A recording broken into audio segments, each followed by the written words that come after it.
ভোটারদের নগদ টাকা দিচ্ছেন।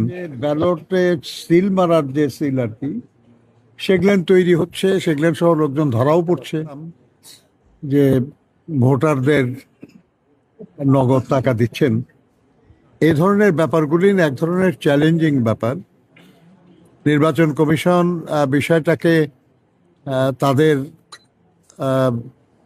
দৃষ্টিতে কিভাবে দেখেন আমরা জানতে চেয়েছি। ওনারা বলেছেন যে এই ব্যাপারে আইনানুগ ব্যবস্থা তারা নিচ্ছেন। তাই চাই আমরা যে আইনানুগ ব্যবস্থায় যেন যারাই নির্বাচনের অন্যায্য বা অনৈতিক কোনো কাজ করবেন, সেটা বেআইনি কাজ করবেন, সেটার ব্যবস্থা নেওয়া হয়। আমরা তাদেরকে বলেছি যে নানা গুজব বা ঘটনা বা রটনা আমরা পত্রপত্রিকায় দেখি, আপনাদের ট্রেডিশনাল মিডিয়া বা সোশ্যাল মিডিয়ায় এর অনেক কিছুই আমরা দেখি যে লক্ষ লক্ষ নারীদের বিশেষ কাপড় সেগুলো তৈরি হচ্ছে। আমরা দেখি যে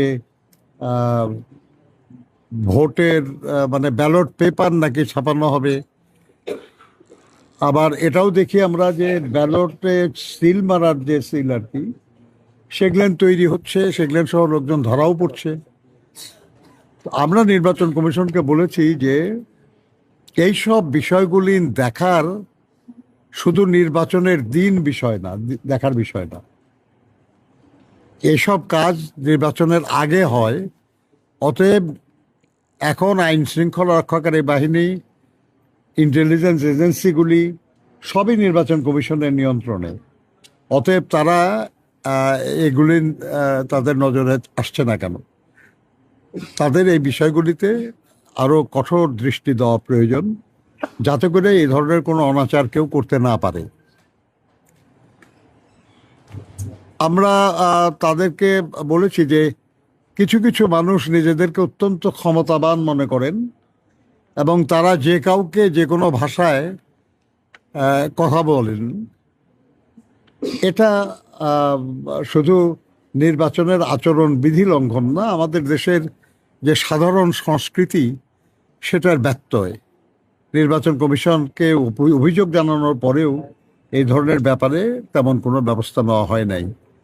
এটা খারাপ দৃষ্টান্ত স্থাপন করছে, এটা বন্ধ হওয়া দরকার।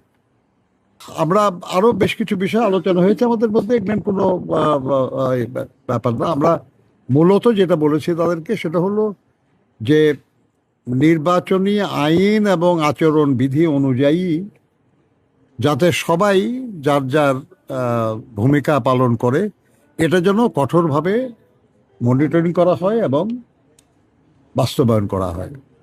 এই ব্যাপারে যেন কেউ এমন ভূমিকা পালন না করে যাতে মনে হয় যেন তারা কোনো বিশেষ দল বা কোনো প্রার্থীর পক্ষে, এটা যেন না হয়। এবং আমরা এটাও বলেছি আর কি যে যদি এমন কাউকে পাওয়া যায়, যদি বাজারে নানান কথা আছে, আপনারা জানেন যে পত্রিকায় কত খবর, কয়জন ডিসি কোন দলের, কয়জন কোন দলের ইত্যাদি। আমরা এগুলো বিশ্বাস করি না। আমরা মনে করি যে এগুলো অনেক সময় উদ্দেশ্য প্রণোদিতভাবে করা হয়। কেউ কেউ এর দ্বারা নিজেদেরকে ক্ষমতাবান ভাবারও চেষ্টা করেন, মনে করেন আর কি যে তার সমর্থকদেরকে বোঝানোর চেষ্টা করেন যে তাদের প্রভাব অনেক বেশি, কাজে নিশ্চিন্তে কাজ করো, যা যা করার কিছু হবে না আর কি। কাজে আমরা এগুলোকে গুজব হিসেবেই দেখতে চাই। কিন্তু আমরা এই কথা বলেছি যে নির্বাচনের দিন কারো আচরণে যদি কোনো প্রার্থী বা কোনো দলের পক্ষে এমন কোনো কিছু ধরা পড়ে, তাহলে যেন তৎক্ষণাৎ তাদের বিরুদ্ধে শাস্তিমূলক ব্যবস্থা নেওয়া হয়।